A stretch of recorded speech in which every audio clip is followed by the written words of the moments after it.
Makanya Nabi SAW mengatakan apa? Wahai umatku, jangan kalian menganggap orang-orang Palestina itu orang-orang miskin yang membutuhkan sedekah kalian. Jangan kalian memandang mereka, memperlakukan mereka sebagai orang-orang lemah, orang-orang yang membutuhkan uang-uang kalian, sedekah kalian. Jangan. Mereka bukan orang rendahan yang membutuhkan sedekah kalian. Mereka orang-orang terhormat, orang-orang mulia. Yang pemberian kalian untuk mereka itu namanya apa? Hadiah, bukan sedekah.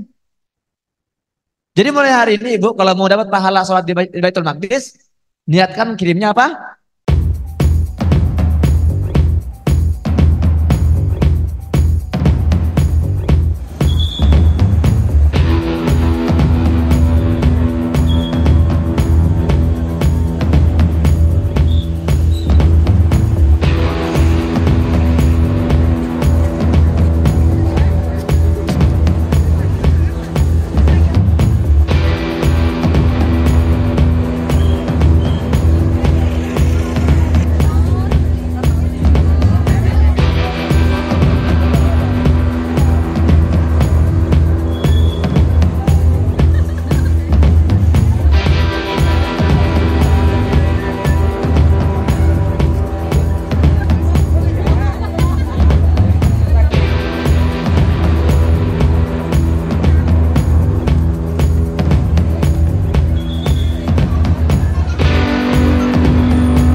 Bismillahirrahmanirrahim. Assalamualaikum warahmatullahi wabarakatuh.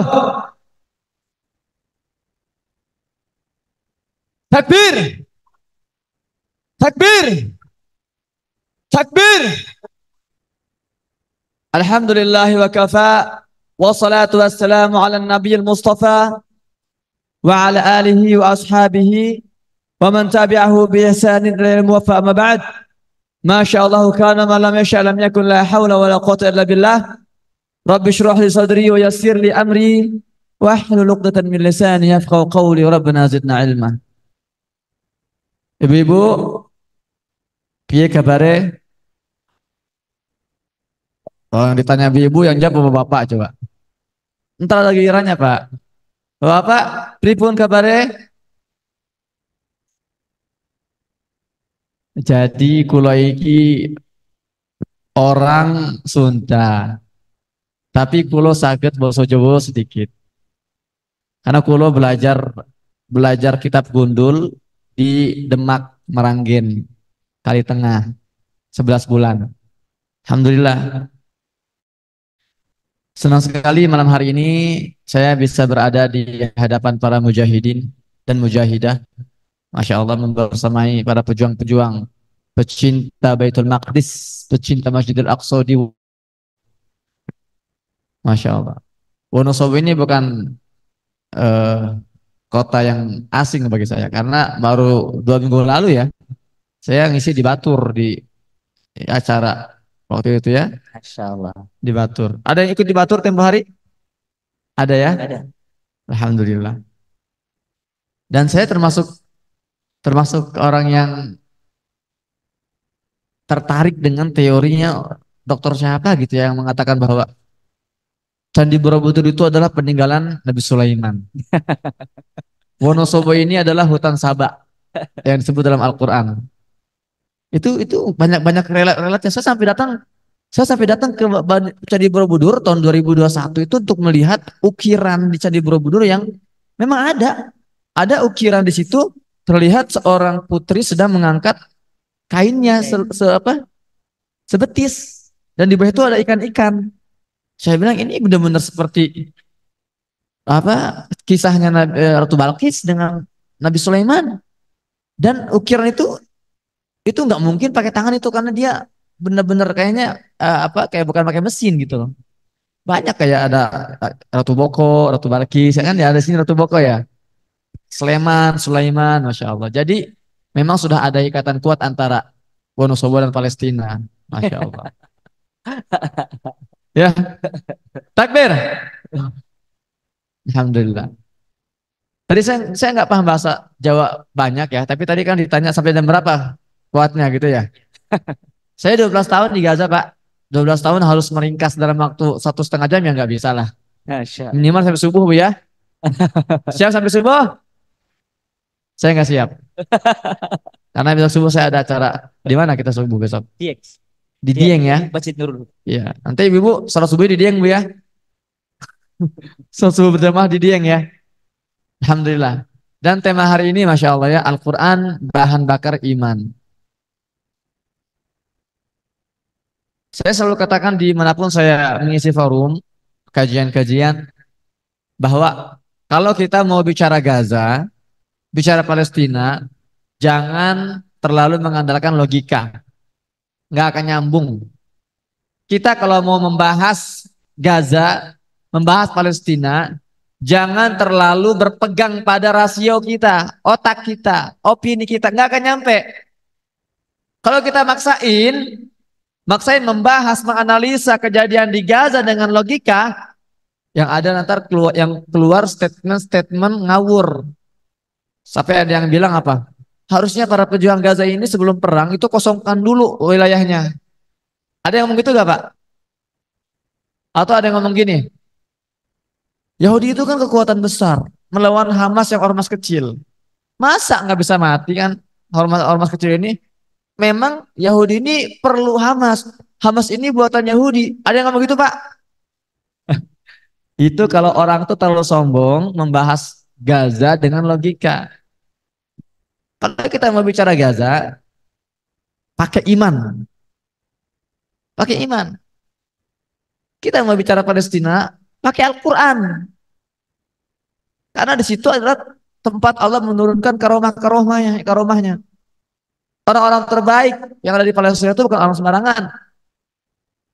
Memang betul, memang secara logika nggak nyambung, secara logika itu nggak nyampe. Bayangkan sih, Gaza ini Pak dibombardir, diblokade sejak 2006. Kecil Gaza ini luasnya berapa? 360 km persegi. Wonosobo berapa luasnya? Coba dicek di Google nggak langsung. Luas Wonosobo, saya cek ya. Luas. Ini kabupaten ya jatuhnya? 900 984 seperti kilometer. Hampir 1.000 kilometer itu Wonosobo. Gaza cuma 360 kilometer persegi. Diblokade sejak 2006. Dibombardir sepanjang tahun. Dengan persenjataan Israel yang nggak habis-habisnya. Kenapa nggak habis-habisnya? Karena disuplai oleh Amerika, Inggris, Perancis, suplai terus. Dibombardir, keuangannya nggak habis-habis. Disupport terus keuangannya, finansialnya oleh Eropa dan Arab Saudi, Arab, negara Arab, Kuwait atau bukan Kuwait, Uni Emirat Arab. Jadi dengan pasokan senjata yang nggak habis-habis tanpa batas, dengan finansial tanpa batas, Israel, sekuat Israel kok nggak bisa ngancurin Gaza yang cuma 360 kilometer persegi itu bertahun-tahun. Berapa tahun itu dari 2006 sampai sekarang? 17 tahun. Saya mau tanya kira-kira kalau Wonosobo nih misalnya nih diserang Israel. Ya, kira-kira berapa hari bertahan Wonosobo ini? Ya. Memang secara logika nggak nyambung. Tapi kita bicara Gaza, jangan bicara logika. Karena ada tangan-tangan langit di situ. Ada pasukan langit di situ. Ya. Jadi kita ke sini juga, Masya Allah. Saya selalu katakan kepada teman-teman bahwa kita mengadakan kajian-kajian seperti ini, ngumpul-ngumpul seperti ini, itu bukan untuk menangisi penderitaan warga Gaza. Enggak. Kita ngumpul mengadakan aksi berjilid-jilid bukan untuk mengasihani Gaza. Bukan untuk meratapi penderitaan mereka, bukan. Karena orang Gaza bukan orang-orang yang perlu dikasihani. Mereka bukan orang-orang yang perlu diratapi. Mereka orang-orang kuat, orang-orang terhormat. Kita berkumpul di sini untuk memberikan penghormatan setinggi-tingginya untuk warga Gaza. Takbir. Allahu Kita Akbar. berkumpul untuk menunjukkan penghargaan kita setinggi-tingginya untuk para pejuang-pejuang Gaza yang sedang memperjuangkan Palestina, memperjuangkan tanah para nabi dengan mengorbankan darah, nyawa mereka, harta mereka. Karena yang sedang diperjuangkan oleh warga Gaza, Ibu, itu bukan tanah mereka. Itu tanah kita semua. Tanah wakaf umat Islam.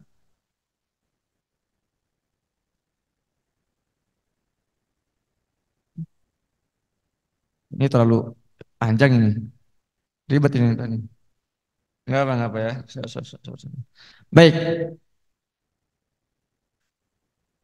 Memang Gaza, ya Gaza perlu support finansial. Tapi warga Gaza nggak pernah benar-benar membutuhkan finansial. Ya, mereka orang-orang yang bertahan. Sekarang mereka tidak diblokade bertahun-tahun, mereka nggak ngeluh. Saya hidup di Gaza 12 tahun. Ketika kondisi normal, nggak ada serangan, Pak. Listrik di Gaza ini hanya ngalir selama sehari itu 4 jam per hari. Paling paling kalau paling bagus-bagusnya 8 jam per hari. Terus sisanya mati listrik. Itu setiap hari itu. Ibu-ibu di sini kapan terakhir kali orang semua mati listrik? Kalau mati listrik biasanya berapa jam sih? Ya, taruhlah misalnya 3 jam kira-kira mati listrik. Panik gak Bu? Panik banget ya. Cerit-cerit. Kami di Gaza biasa, sehari itu cuma 4 jam listrik, ntar mati sepanjang hari itu. Belum bicara masalah air. Cuma 3% air di Gaza yang layak konsumsi. Sisanya itu tidak layak konsumsi. Itu kondisi normal, tidak ada serangan. Apalagi hari ini, listrik sudah habis total. Nggak ada listrik di Gaza ini, bahan bakar nggak ada. Makanya banyak rumah sakit yang sudah lumpuh, tidak beroperasi.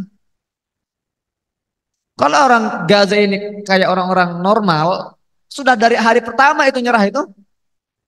Saya mau kasih contoh. Hiroshima di Jepang. Ketika dibombardir oleh Amerika, Hiroshima itu luasnya persis mirip luasnya Wonosobo. 900 km persegi. Dijatuhi bom yang beratnya mencapai 12.000 ton. Ih, banyak Bu ya. 12.000 ton itu luar biasa. Sekali serangan langsung nyerah orang-orang Jepang itu. Gaza luasnya 360 km persegi sepertiganya.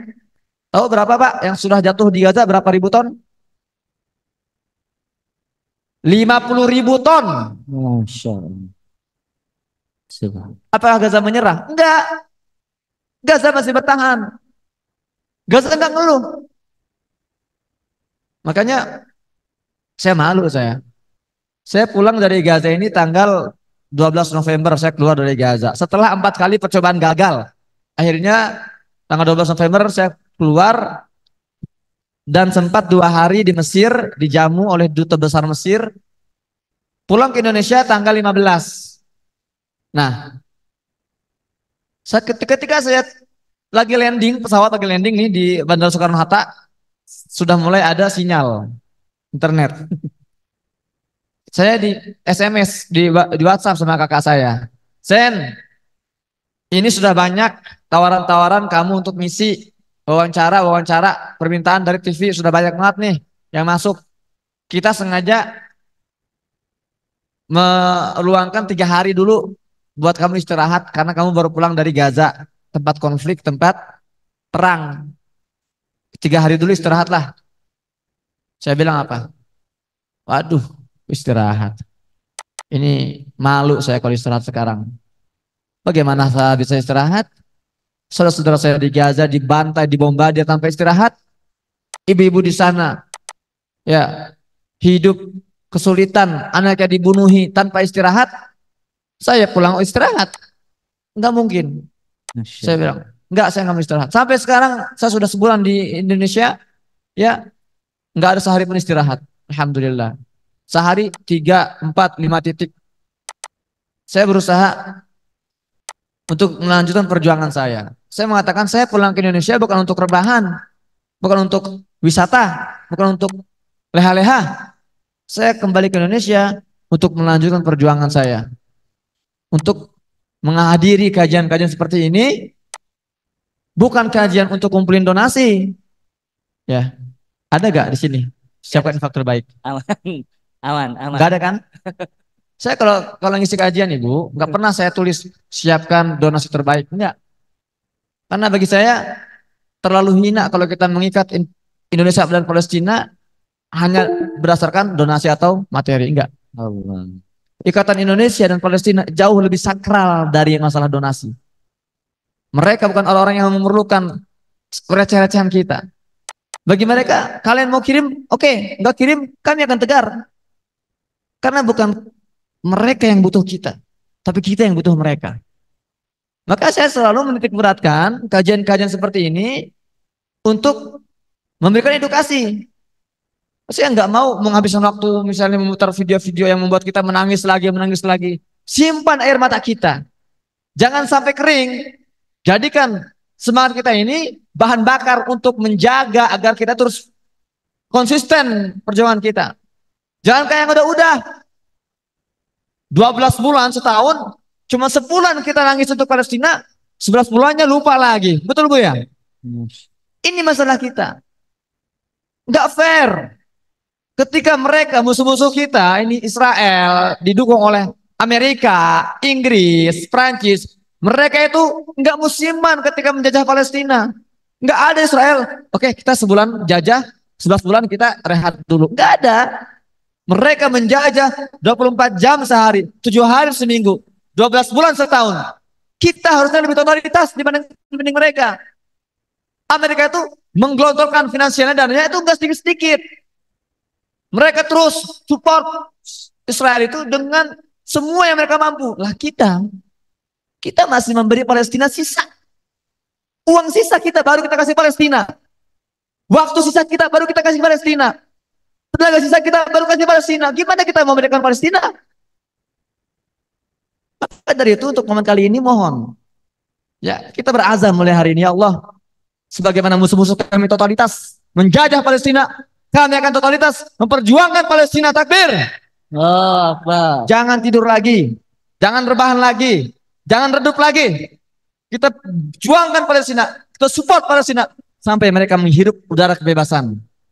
Sampai kita bersama-sama datang ke Masjidil Aqsa. Membebaskan Masjidil Aqsa sebagai orang-orang yang merdeka insya Allah. Takbir. Allahu Akbar. Itu prolog singkat dari saya. Semoga bermanfaat. Assalamualaikum warahmatullahi wabarakatuh. Waalaikumsalam warahmatullahi wabarakatuh. Menarik Bapak Ibu? Menarik? Satu sesi saya beri kesempatan kepada ikhwan, Bapak, untuk memperdalam, tapi mohon fokus ya ke materi. Tadi beliau sudah menyepil sedikit tentang bagaimana kondisi Gaza. Ah, silahkan bertanya spesifik, ya spesifik, sehingga nanti beliau akan memulai dan memperdalam materi kita. Monggo. Assalamualaikum warahmatullahi wabarakatuh. Waalaikumsalam Ya warahmatullahi Ustadz, wabarakatuh. bagaimana mungkin Ustadz meninggalkan Gaza? Sedangkan ada seorang mujahid sebelum meninggal, beliau mengatakan, bagaimana mungkin aku meninggalkan Gaza? Sedangkan Gaza adalah jalan dekat menuju surga. Baik, Masya Allah, luar biasa. Langsung Oke, Ustaz. langsung sejawab ya. Siap. Kenapa Ustadz Husain ini kabur dari Gaza? Gitu bahasa sederhananya ya. Orang ini berbondong-bondong mau ke Gaza, ini malah kabur dari Gaza. Gimana sih? Ya, jadi tadi sudah dijelaskan di awal bahwa saya ini tinggal di Gaza sejak 2011. Saya merasakan 4 agresi besar selama di Gaza. Tahun 2012 kami dibombardir selama 8 hari. Saya kalau bilang bombardir Pak, itu intensitas serangan per hari itu 1000 bom jatuh di Gaza itu. Minimal per hari 1000 bom. Itu baru dari udara. Saya belum hitung yang dari tank-tank baja, dari artileri laut. Tahun 2012 ya, kami dibombardir selama 8 hari. Dalam pertempuran namanya Ma'rakat Hijar atau Sijil. Kemudian sampai gencatan senjata 2 tahun. Tahun 2012, tahun 2014 kami dibombardir lagi selama 51 hari. Lebih parah lagi tuh. Dalam pertempuran namanya Al-Asfil Ma'kul. Tahun 2021 kami dibombardir lagi 12 hari, 14 hari dalam pertempuran Saiful Quds. Setiap kali kami dibombardir, pihak Kemenlu selalu menghubungi saya. Mas Husen, ini sudah parah nih mas. Mau evakuasi gak? Saya selalu menolak. Enggak, saya akan stay. Karena saya masih bisa bergerak di sana. Meskipun saya ke Gaza bukan untuk angkat senjata. Dan sekarang nggak pas kalau kita terlalu menggebu-gebu ke Gaza untuk angkat senjata. Warga Gaza sekarang ini tidak membutuhkan pasukan bersenjata di sana. Kalau sekedar angkat senjata ya. Kecuali kalau ada yang masuk ke Gaza bawa anti pesawat, itu mungkin dibutuhkan gitu. Kalau untuk pasukan bersenjatanya mereka itu nggak kekurangan. Ya. Jadi saya ke Gaza bukan sebagai seorang militan, bukan seorang militer yang angkat senjata.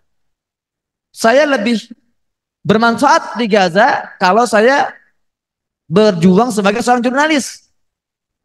Itu fungsi saya. Sebagai mata dan telinganya orang-orang Indonesia. Sebagai lisannya orang-orang Gaza untuk menyampaikan ke dunia luar. Saya sebagai seorang jurnalis, saya sebagai seorang aktivis kemanusiaan. Ya, saya menampung donasi-donasi, hadiah-hadiah melalui lembaga INH, lembaga yang saya dirikan. Kemudian saya sampaikan kepada mereka. Itu fungsi saya. Nah, kenapa kali ini saya menerima evakuasi? Karena memang beda kondisinya. Kalau dulu selama 3 pertempuran awal, saya masih bisa survive. Masih ada listrik, masih ada internet. Saya bisa bekerja secara optimal meskipun resiko sama aja. Saya turun ke jalan, bom sana sini, nggak masalah. Paling tidak saya bisa apa? Masih banyak yang bisa saya lakukan di sana. Tapi kali ini udah nggak bisa. Hari pertama itu listrik putus, push. Hari pertama listrik putus, internet diputus.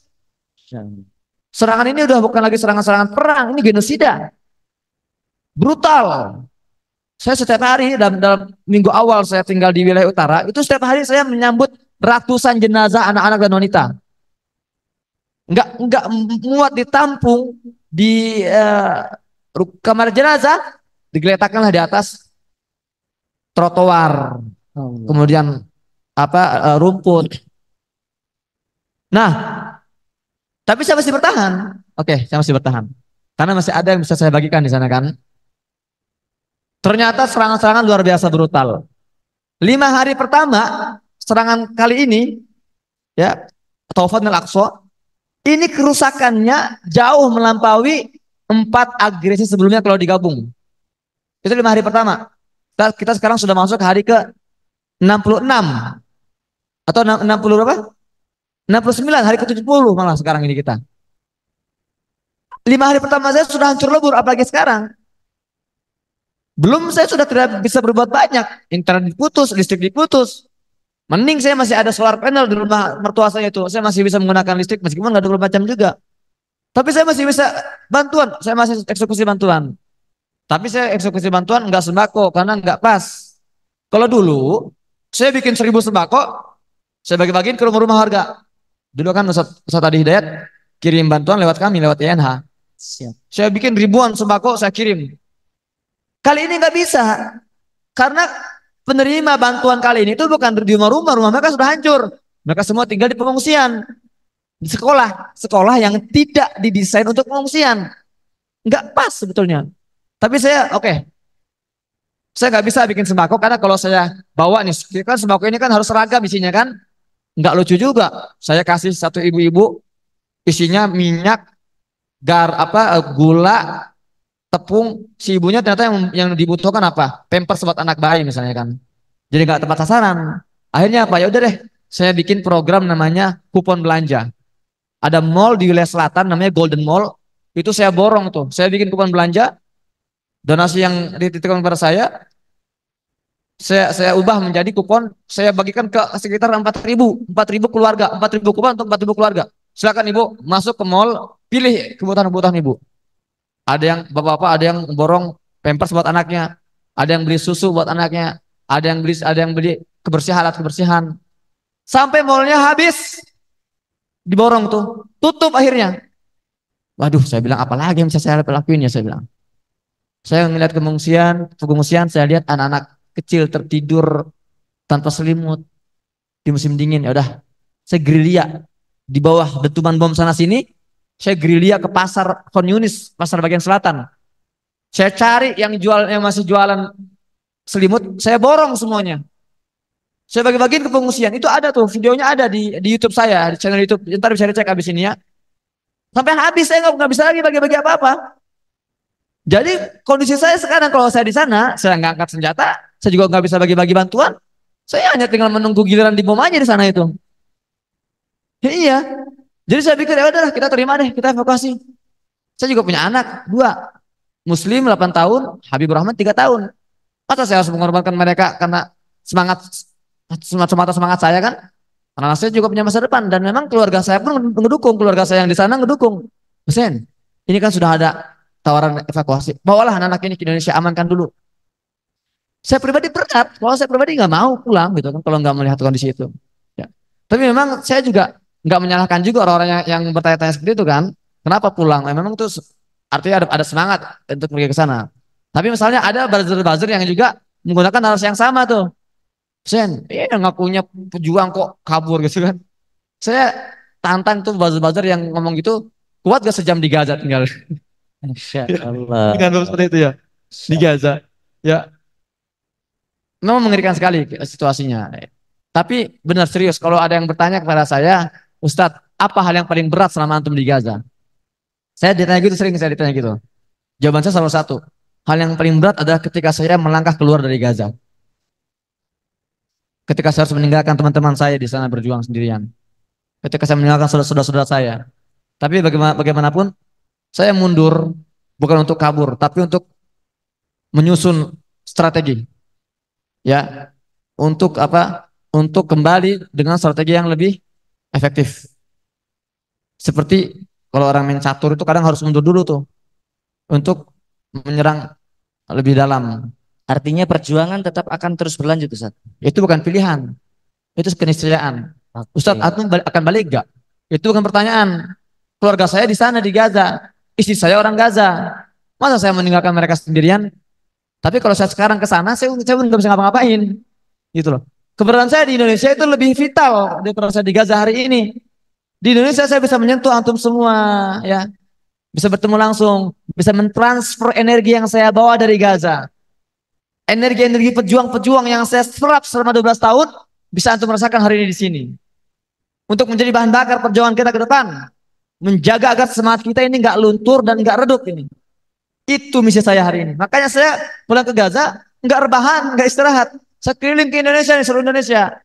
Untuk apa? Untuk menghapus rasa dahaga pertanyaan-pertanyaan antum semua. Banyak narasi-narasi yang beredar yang mau menyudutkan para pejuang-pejuang. Dan itu nggak ada yang meng-counter itu. Makanya tugas saya di sini untuk melakukan itu, menetralisir itu. Makanya saya harus selalu katakan, kalau ada yang mau bertanya, Pak, Ibu, tanya dengan pertanyaan paling radikal. Ngomong saya di sini, ya. Kalau mau pertanyaan-pertanyaan yang flat-flat aja, yang datar-datar aja, itu lihat aja. Saya sudah bikin konten banyak di YouTube itu. Saya sudah bikin podcast dengan Ustadz Salim Afillah, Felix Shaw, Atta Halilintar, banyak. Cek aja di situ lah. Tapi kalau ada pertanyaan-pertanyaan yang selama ini mengganggu pikiran, mengganjal pikiran, mau ditanyakan tentang Gaza, tanya sekarang. Ini waktunya. Ya demikian. Baik, Masya Allah, takbir. Selanjutnya, Ustaz, kita kembali dulu kepada tema sebelum nanti saya serahkan kepada satu pertanyaan lagi. Tentang Al-Quran, Ustaz. Seberapa penting Quran dan bagaimana peristiwanya di Gaza, kedekatan, penyebaran, pembelajaran, dan lain sebagainya tentang Al-Quran ini, Ustaz.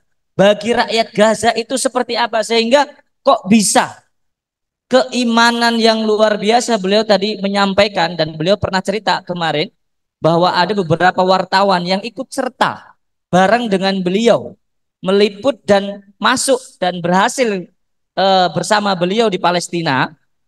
Tetapi ternyata bertahan berapa hari, Ustaz? Beberapa jam doang. Hanya bertahan beberapa jam. Karena begitu masuk jalur Gaza, mau tidur di lantai paling atas, tiba-tiba boom. Itu mohon maaf, bagi kita yang belum pernah merasakan, nggak akan pernah bisa menjawab itu, Bapak Ibu. La ya'rifuha illa man dzaqqaha.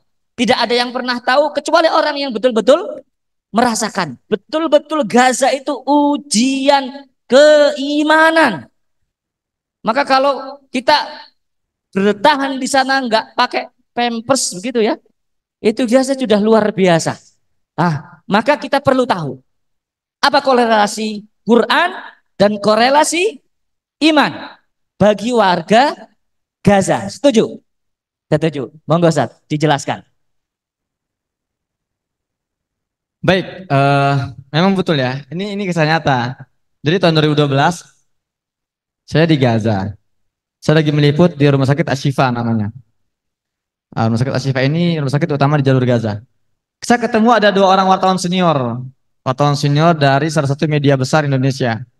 Dia bertugas di Mesir sebetulnya. Dia masuk ke Gaza sore itu, ketemu saya. Ih, kaget ya kan? Ada orang Indonesia di sini gitu kan? Saya sambut lah, kita ngobrol. Dia nanya ke saya, Mas Husen, gimana sih rasanya ketika dibombardir? Nah gitu. Saya bilang, Pak, tenang Pak, ntar malam kita rasakan bareng-bareng Pak ya. Yang buru-buru, ntar kita rasakan bareng-bareng. Oke, kita mulai menghabiskan waktu, meliput sana sini. Dia nanya lagi. Nah terus dia, gimana rasanya ketika dibombardir? Ntar sabar Pak, ntar malam kita rasakan bareng-bareng. Saya bawa dia ke rumah teman saya. Namanya keluarga Harozin di pusat kota Gaza kan.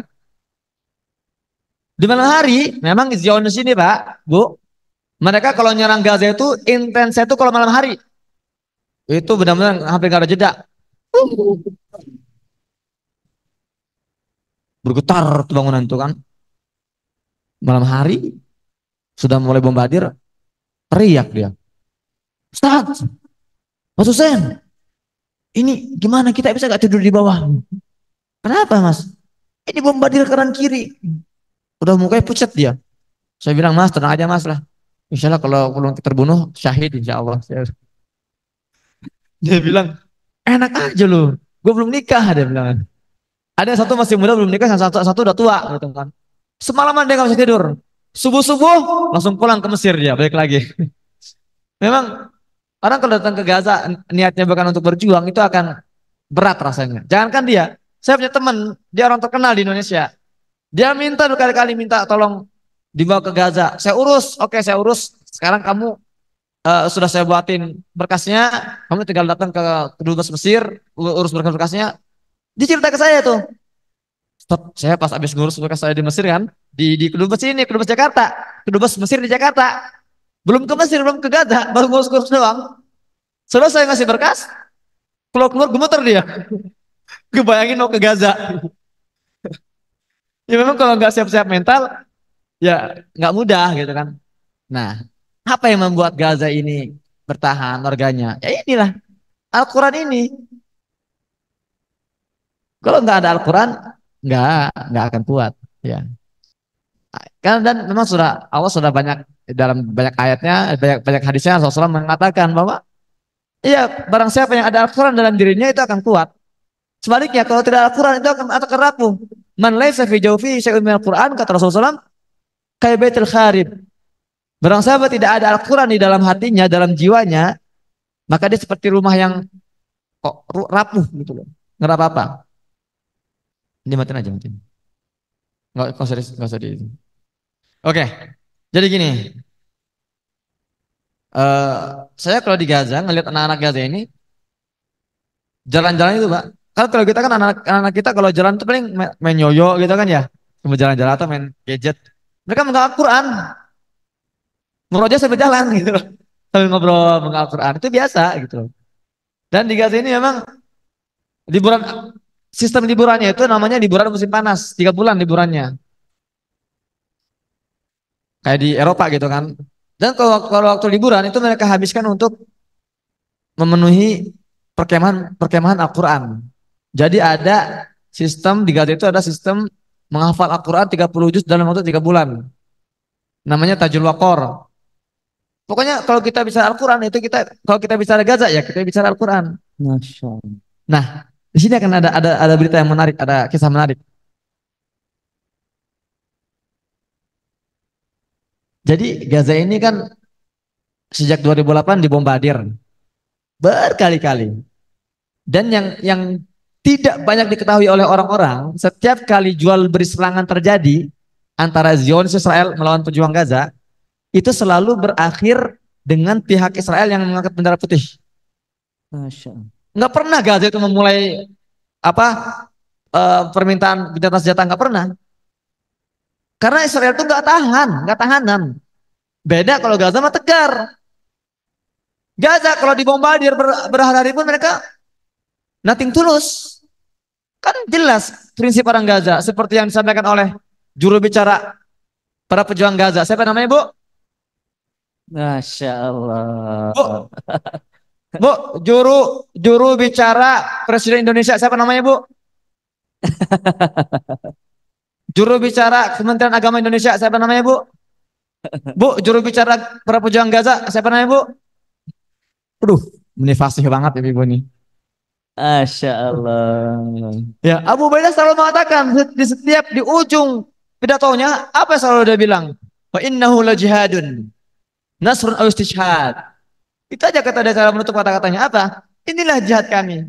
Kalau enggak menang, ya syahid. Dua-duanya untung bagi warga Gaza. Itulah rasa ketegaran mereka. Kalau menang, mereka bangga. Kalau syahid, mereka juga itu yang mereka inginkan. Beda sama Israel. Mereka dihujani Tel Avivnya, lumpuh kotanya, rugi miliaran dolar, nggak kuat mereka. Makanya setiap kali pertempuran terjadi, selalu pihak Israel yang mengangkat bendera putih. Nggak pernah Gaza. Gaza selalu tegar. 2008, 2012, 2014, berkali-kali. Nah, saya tanya itu kan. Saya tanya, karena saya seorang jurnalis, saya punya akses ke seluruh elemen masyarakat. Saya punya akses ke para ulama di Gaza, akademisi, ke emak-emak, ke para pedagang. Saya punya akses, saya sering wawancara. Saya juga punya akses ke para pejuang. Saya ketemu salah seorang petinggi pejuang di sana. Saya tanya, ya akhi, saya bilang, Gaza ini kok kuat banget sih? Kalian ini kok kuat banget sih? Dibombardir bertahun-tahun, diblokade bertahun-tahun, gak kalah-kalah, malah semakin kuat. Apa rahasianya? Ya, mungkin ini untuk pertemuan selanjutnya jawabannya. Penasaran lu ya? Apa rahasianya? Dia dengan singkat mengatakan apa? Kami hanya mengamalkan Al-Quran, surat Al-Anfal, ayat 60. Stop. Dia nggak jelasin. Dia nyuruh saya tadabbur sendiri. Tuh jawabannya tuh, tadabbur sendiri deh. Gitu. Pelajari sendiri. Untungnya saya pernah mondok di pesantrennya Ustaz Bakhtiar Nasir. Tahu Bu ya, Ustaz Bakhtiar Nasir ya? Dia ini kan ahli tadabbur, dia kan. Masya Allah beliau ini kalau udah bicara tadabbur Quran, wah dalam. Saya tuh mondok di tempat beliau. Jadi ya saya punyalah dikit-dikit cara tadabbur Al-Quran gitu kan. Al-Anfal ayat 60. Langsung, peng. Hafal saya ayatnya. Allah berfirman, A'udzubillahi minasyaitonir rajim. Wa a'iddu lahum mastata'tum min quwwati wa min ribatil khail. Turhibuna bihi aduwallahi wa aduwakum. Wa akharina min dunihim la ta'lamunhum wa ya'lamuhum. Wa ma tunfiqu min syai'in fi sabilillah yuwaffi lakum wa antum la tuzlamun. Itu doang rahasianya. Al-Quran. Makanya kalau kita bicara Gaza, jangan pakai logika. Karena ternyata rahasia perjuangan Gaza itu Al-Quran. Perlu gak saya tadabburin ayat ini, Bu? Perlu, Pak? Perhatikan gini ya. Kata Allah dalam surat Al-Anfal ayat 60, wa a'iddu, persiapkanlah oleh kalian semua. Lahum, untuk mereka musuh sekalian, mastata'tum, semampu kalian. Ini kuncinya. Min quwwatin wa min ribatil khayl. Persiapan memanah, kekuatan, melempar, memukul. Pokoknya persiapan militer intinya lah. Persiapkan oleh kalian semua persiapan militer kalian, kekuatan kalian, semampu kalian. Untuk apa? Menghadapi musuh-musuh kalian. Oke. Kata kuncinya adalah mastata'tum. Semampu kalian. Apa ini barometernya gitu kan ya? Ini pertanyaan pernah ditanyakan oleh seorang anak muda di Afghanistan. Dia sedang membaca surat At-Taghabun sampai di satu ayat, sama redaksinya, cuman beda perintahnya. Kata Allah apa? Fattaqullaha mastata'tum. Bertakwalah kalian semua kepada Allah semampu kalian. Anak muda ini kepo dia. Saya mau bertakwa nih semampu saya. Tapi apa barometernya? Apa parameternya? Apa ukurannya kan? Akhirnya dia mendatangi salah seorang kakek-kakek usia 70 tahunan ya. Siapa namanya? Abdullah Azam. Ingat namanya nih. Siapa namanya, Bu? Ada yang tahu dia orang mana? Orang Palestina. Dia orang Palestina, S3-nya Usuluddin, doktor, akademisi, tapi dia menghabiskan sebagian besar hidupnya di Afghanistan untuk berjihad melawan Uni Soviet. Nah, jadi S3 Usuluddin memang seorang ulama kan. Ditanya sama anak muda itu, Syekh, Allah kan nyuruh saya nih bertakwa, mastata'tum, semampu saya. Ukurannya apa ya? Dari mana saya tahu saya sudah bertakwa semampu saya? Syekh ini lalu berdiri, nggak jawab. Apa dia bilang? Anak muda, ikut saya. Kemana? Ke lapangan terbuka. Abdullah Azam ini seorang kakek tua ini sudah ini mulai berlari mengitari lapangan, jogging, satu putaran, dua putaran. Si anak muda ini bertanya-tanya, ini apaan sih? Orang saya nanya tafsir kok malah suruh jogging berdua. Namanya orang tua yang nggak kuat. Beberapa putaran dia berlari, akhirnya dia kecapean. Tapi nggak berhenti kakek ini. Sampai akhirnya dia langkahnya tertata-tata gitu ya. Jatuh. Lah, habis nafasnya. Jatuh pingsan. Anak muda ini kaget. Waduh, si kakek jatuh. Dibawa ke rumahnya, dirawat. Ketika siuman, ditanya oleh anak muda ini. Syekh, kan saya nanya tafsirnya Mas Ta'atum. Kok malah diajak lari sampai pingsan? Apa kata dia? Hai anak muda, inilah makna dari Mas Ta'atum. Masya Allah. Kalau Allah nyuruh kamu lari, maka berlarilah. Jangan berhenti sampai Allah yang menghentikan. Takbir. Allahu Akbar. Itu arti mastata'tum. Jadi jangan kalau anak muda suruh lari, lari semampu kalian. Baru 2 putaran udah capek. Istirahat dulu, rehat dulu sebentar. Ini bukan mastata'tum namanya. Kalau Allah bilang berlari semampu kalian, kita harus berlari, jangan berhenti sampai Allah yang menghentikan. Inilah makna dari Al-Anfal ayat 60. Ketika Allah berfirman, persiapkanlah kekuatan kalian, kemampuan tempur kalian, semampu kalian. Itulah yang dilakukan warga Gaza. Di Gaza ini Pak, Bu, hanya ada 2 kondisi para pejuang Gaza ini. Pertama, kondisi bertempur. Kedua, kondisi latihan. Itu doang. Ketika masa-masa perang, mereka bertempur nih. Melawan tank-tank baja, melawan bulldozer mereka, lawan pasukan daratnya. Ketika sudah selesai pertempuran, gencatan senjata, mereka gak istirahat. Mereka latihan lagi. Itu sepanjang tahun seperti itu, sepanjang tahun. Makanya pas para pejuang Gaza hari ini, kenapa dia tidak bisa dihancurkan oleh para pesawat tempur Israel? Apa rahasia mereka? Terowongan militer. Itu bangun terowongan militer itu nggak gampang. Tahu berapa Pak dalamnya Pak terowongan militer Gaza? 30 meter. Tahu nggak 30 meter setiga apa? Dari sini ke sana berapa meter Pak? Ke atas itu? Jelas. Paling 10 meter ya? Atas itu tuh, atas pojok itu. Bayangin mereka menggali 3 kali lipat ini tingginya. Pakai alat sederhana manual. Ayo lon. Kalau bukan karena mereka itu mati-matian, nggak mungkin bisa gali ke bawah 30 meter. Terus buat tanah-tanah lagi sejauh berapa kilometer?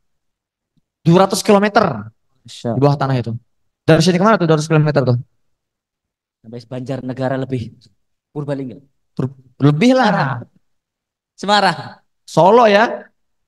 Bayangin coba Ibu, saya punya besok kita gali terowongan sampai Solo. Ya pakai tangan, apa pakai alat sederhana. Itulah warga Gaza. Banyak kasus ketika para pejuang Gaza ini lagi menggali terowongan, hujan deras, longsor, 6 orang meninggal. Kadang mereka lagi ngerakit bom, 5 orang meledak, 5 orang meninggal. Itulah maksudnya. Ketika mereka mempersiapkan diri, mereka tidak berhenti sampai Allah yang menghentikan. Tapi apa kata Allah jaminannya? Kita lanjutin ayatnya ya. Apa kata Allah? Wa a'iddu lahum mastata'tum min quwwati wa min ribatil khair. Apa jaminannya? Turhibuna bihi aduwallahi wa aduwakum. Allah jamin kalian akan mampu mengalahkan musuh-musuh kalian, menggetarkan musuh-musuh kalian. Allah nggak minta macam-macam. Kumpulkan pasukan misalnya 10.000 atau buat teknologi seperti ini, enggak. Allah sederhana. Pokoknya kalian, tugas kalian hanya mempersiapkan diri. Semampu kalian, sisanya biar serahkan padaku. Itu yang terjadi. Makanya sekarang para pejuang Gaza itu dengan mudah menghancurkan tank-tank baja yang harganya miliaran, ratusan miliar dolar, ratusan miliar rupiah itu. Dengan apa? Senjata murah. Cung. Sistem pertahanan Israel Iron Dome itu yang harganya juga jutaan dolar itu gampang ditembus oleh roket-roket murah. Secara logika itu nggak bisa. Tapi karena mereka sudah mempersiapkan diri semampu kalian, Allah bantu. Sampai sekarang ini sudah tidak kurang dari 700 tank baja, bulldozer, dan kendaraan-kendaraan lapis baja Israel yang sudah hancur lebur. Setiap hari itu 20-30 tank baja itu hancur. Setiap hari itu. Masya Allah. Insya Allah. Karena para pejuang itu sudah diberikan jaminan oleh Allah akan mampu menghalau musuh-musuh mereka. Jadi itu rahasianya. Makanya di Gaza ini Ibu ada dua jenis syuhada. Satu namanya syuhada ma'rakah, satu syuhada i'dad. Syuhada ma'rakah mereka yang meninggal dalam pertempuran. Syuhada i'dad mereka yang meninggal dalam persiapan. Nah, anak muda ingat ya, ketika Allah menurunkan ayat ini, itu perintahnya bukan cuma untuk orang Gaza. Tapi untuk siapa Pak? Untuk kita semua. Makanya anak sekolah ya, yang masih sekolah, sekolahnya yang rajin. Kalian mau jadi apa? Ada yang kuliah misalnya kuliah engineering, insinyur. Ketika membaca ayat ini, ya Allah, saya akan menjadi engineer terbaik di dunia. Saya akan berhenti sampai untuk engkau yang menghentikan. Seperti itu. Kalian nih bisa latihan mana? Latihan sampai mampu kalian. Jangan berhenti sampai Allah menghentikan. Itu rasa kekuatan kita. Kalau kita sekarang dikit-dikit capek, dikit-dikit bete, bosan, ambil smartphone. Ya, browsing gitu kan ya. Sosial media. Ibu-ibu juga, ibu-ibu jangan ketawa, ibu juga termasuk nih. Ya, dikit-dikit HP ya kan. Ya Allah, andai aja kita punya perasaan lengket sama Al-Quran seperti perasaan lengket kita sama handphone kita. Setelah kelar itu, cepet jayanya kita tuh. Kembali ya kejayaan umat Islam. Itulah Al-Quran dan Palestina. Ya, demikian. Masya Allah.